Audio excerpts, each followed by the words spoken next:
नमस्कार साथियों, स्वागत है आपका मिशन एमपीपीएससी वॉरियर के डेली करंट अफेयर प्रोग्राम में। आज है 22 सितंबर। खबरों की शुरुआत करते हैं। हाल ही में युद्धाभ्यास समुद्र शक्ति आयोजित किया गया है, जो कि चर्चा का विषय बना हुआ है।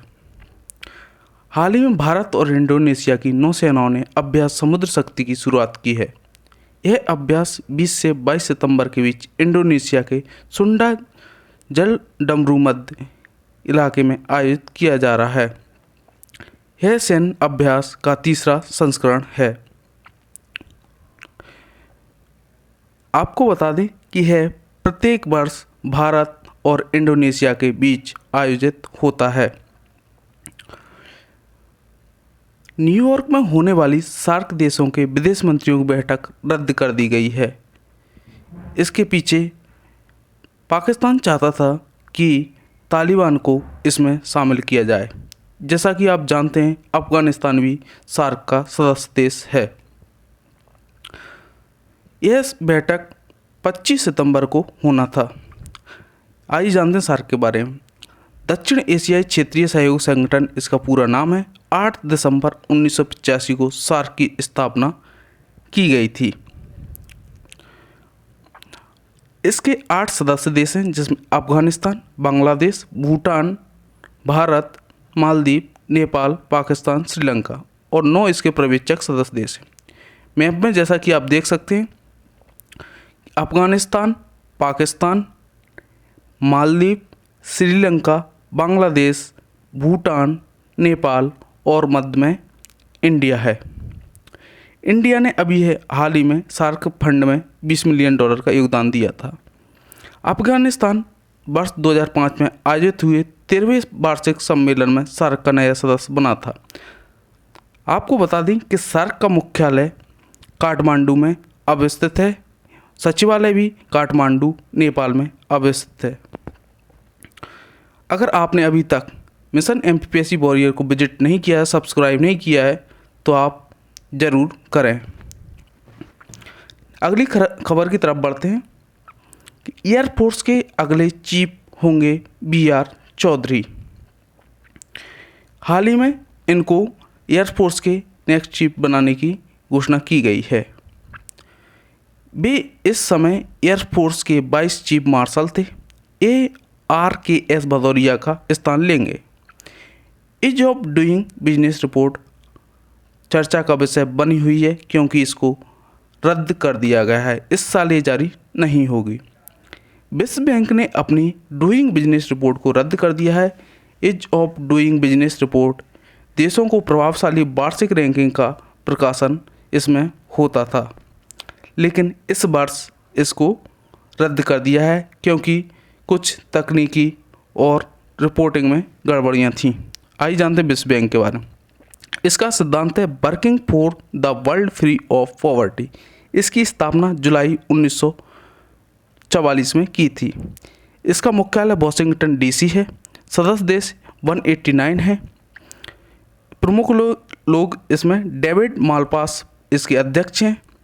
अंशुला कांत इसकी CEO हैं, जो कि हमें याद रखना है। ये बहुत ही भारत के परिप्रेक्ष्य में महत्वपूर्ण प्रश्न यहाँ से बन सकता है। पन्नी गोल्ड्सबर्ग इसके मुख्य अर्थशास्त्री हैं। कॉरमेन रेहार्ट मुख्य अर्थशास्त्री भी इसमें शामिल हैं।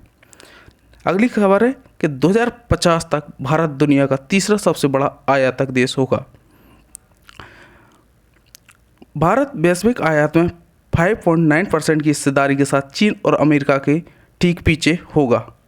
एक नई रिपोर्ट के अनुसार विश्व अर्थव्यवस्थाओं के बीच भारत रैंकिंग के हिसाब से भारत 2.8% आयात हिस्सेदारी के साथ सबसे बड़े आयातक में से 8वें स्थान पर है। 2030 तक है चौथा सबसे बड़ा आयातक बनने के लिए तैयार खड़ा है।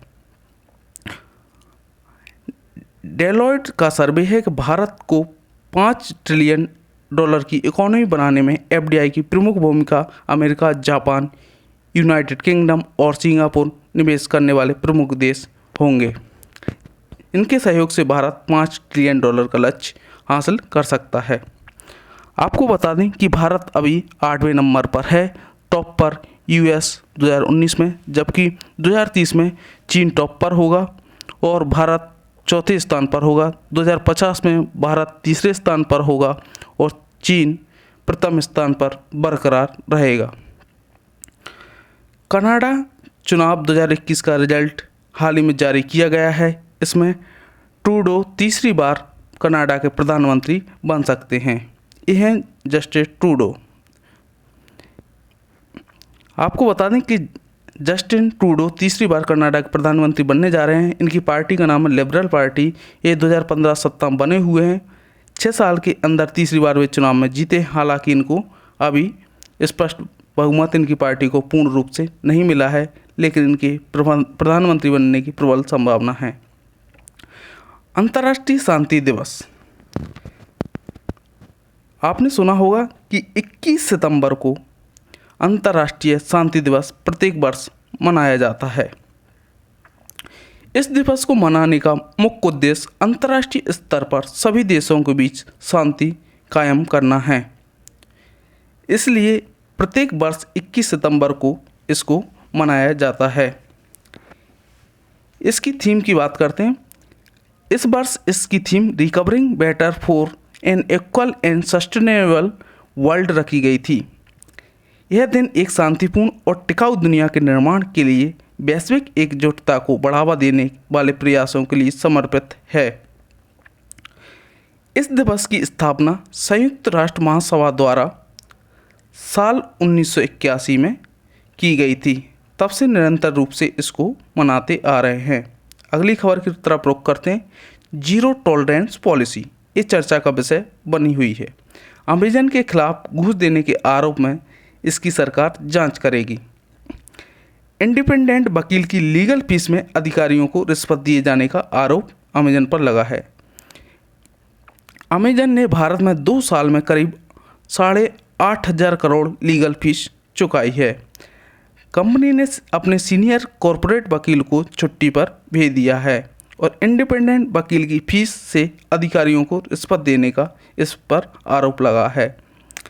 सरकार ने यह निर्णय लिया है कि इसकी जांच की जाएगी और इस पर आरोप तय होते उसका निर्धारण किया जाएगा। भारत में बन रही एशिया की पहली फ्लाइंग कार एक बैटरी और बायोफ्यूल दोनों से उड़ेगी। 2 लोग कर पाएंगे हवाई सफ़र। डच कंपनी की ऐसी कार 1 घंटे में 321 किलोमीटर सफ़र करती है। उड़ने वाली कार अब सपना नहीं रहा। अमेरिका की federal aviation administration flying car को उड़ने की परमिशन दी जा चुकी है। बेनेटा एरो मोबिलिटी की खास बातें ये हैं कि बुलेट ट्रेन जैसा फ्रंट, कार जैसा चेसिंग है। चारों तरफ डुअल विंग्स वाले 4 पिलर दिए गए हैं। इलेक्ट्रॉनिक और बायोफ्यूल दोनों से चलेगी। 30 डिग्री व्यू वाली पेनोरामिक विंडो इसमें मिलेगी। क्या होती है हाइब्रिड कार? देखने में हाइब्रिड कार एक सामान्य कार जैसी होती है, लेकिन इसमें 2 इंजनों का उपयोग किया जाता है। इसमें पेट्रोल या डीजल इंजन के साथ इलेक्ट्रॉनिक मोटर होती है। इस तकनीक को हाइब्रिड कहा जाता है। अब ज़्यादातर कंपनियां इसी तरह की कारों पर काम कर रही हैं। तो हमको कमेंट सेक्शन में ज़रूर बताएं कि आज करंट अफेयर की वीडियो कैसी लगी। जय हिंद, मिलते हैं